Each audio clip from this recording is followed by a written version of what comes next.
प्यार मोहब्बत इश्क जी अलग अलग माना आहे।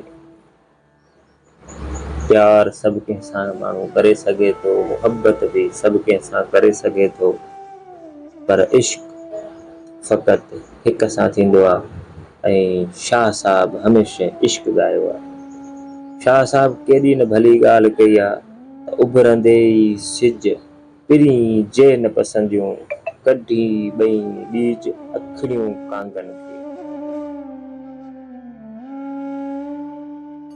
अस्सलाम वालेकुम, या अली मदद, हक़ मौजूद, जिए सिंध, जिए लतीफ़। नाज़रीन, जीअं त पंहिंजो मक़सदु हुयो पहिरीं मुर्शिद जे रोज़े जो मंज़र मां दोस्तनि खे ॾेखारियूं हा, बाद में मुर्शिद लतीफ़ जी शाइरी ऐं मेले जा मंज़र मां दोस्तनि खे ॾेखारियूं हा।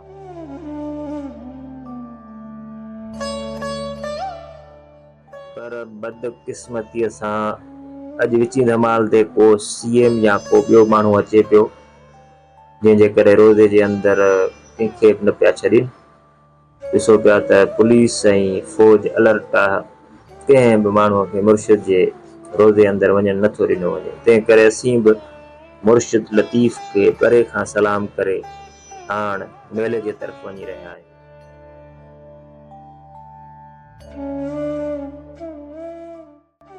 जॾहिं जॾहिं बि शाह लतीफ़ जी शाइरी पढ़िजे थी त शाह साईं पढ़ंदड़नि खे कंहिं अहिड़े हंध ते बीठल नज़र अचे थो जो महसूस थिए थो त ॼण हिन काइनात जी तख़लीक़ वारे अमल जो मुशाहिदो कयो वियो आहे।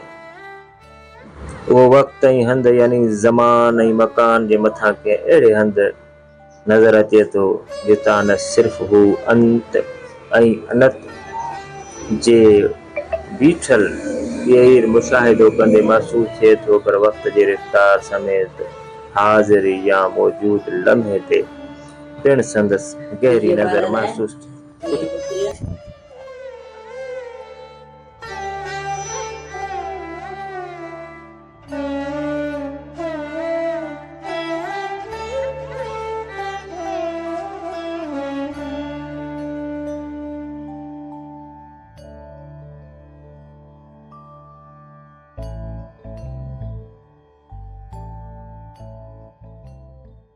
हलो हलूं का कचड़ी जिते नींह उहा छल, न की झल न पल सबको पसे पिरीअ खे। ईअं थो लॻे ॼण त भिटाई वक़्त जे वहकिरे जी इब्तिदा ऐं इंतिहा खां न सिर्फ़ु वाक़िफ़ आहे, बल्कि हू वक़्त जे वहकिरे ऐं रफ़्तार जो गवाह आहे। सिंध धरती में शाह साईं जो हुजणु कंहिं मौजज़े खां घटि न आहे। उहा सिंधी ॿोली जी ख़ुशि नसीबी आहे जो सुहिणे लतीफ़ जहिड़ो अमीन ऐं अमीर शाइर संदसि झोली में अचे कंहिं अणघुरियल दुआ जी क़बूलियत वांगुरु पियो आहे। उहो यकीनन सिंध जे ख़मीर में मौजूद अणमापे ऐं इंसान दोस्ती वारे अंसर जो नतीजो आहे, जंहिं कॾहिं बि कंहिं बरतरी जे दावा न कई। फितरत खे सिंधी ॿोली ऐं कल्चर जे बराबरी ऐं मसावात वारी उहा अदा एॾी त वणी आहे जो हिन तोहफ़े में उन ॿोलीअ जी झोलीअ में अज़ीम शाइर कंहिं गुल वांगुरु विधो आहे, जेको मकान खां ला मकान जी ॻाल्हि करे थो, जेको रब सां मिलण जी ॻाल्हि करे थो, जेको इश्क ऐं अक़ीदत जी ॻाल्हि करे थो, जेको हर हंधि सुभान जे हुजण जी ॻाल्हि करे थो।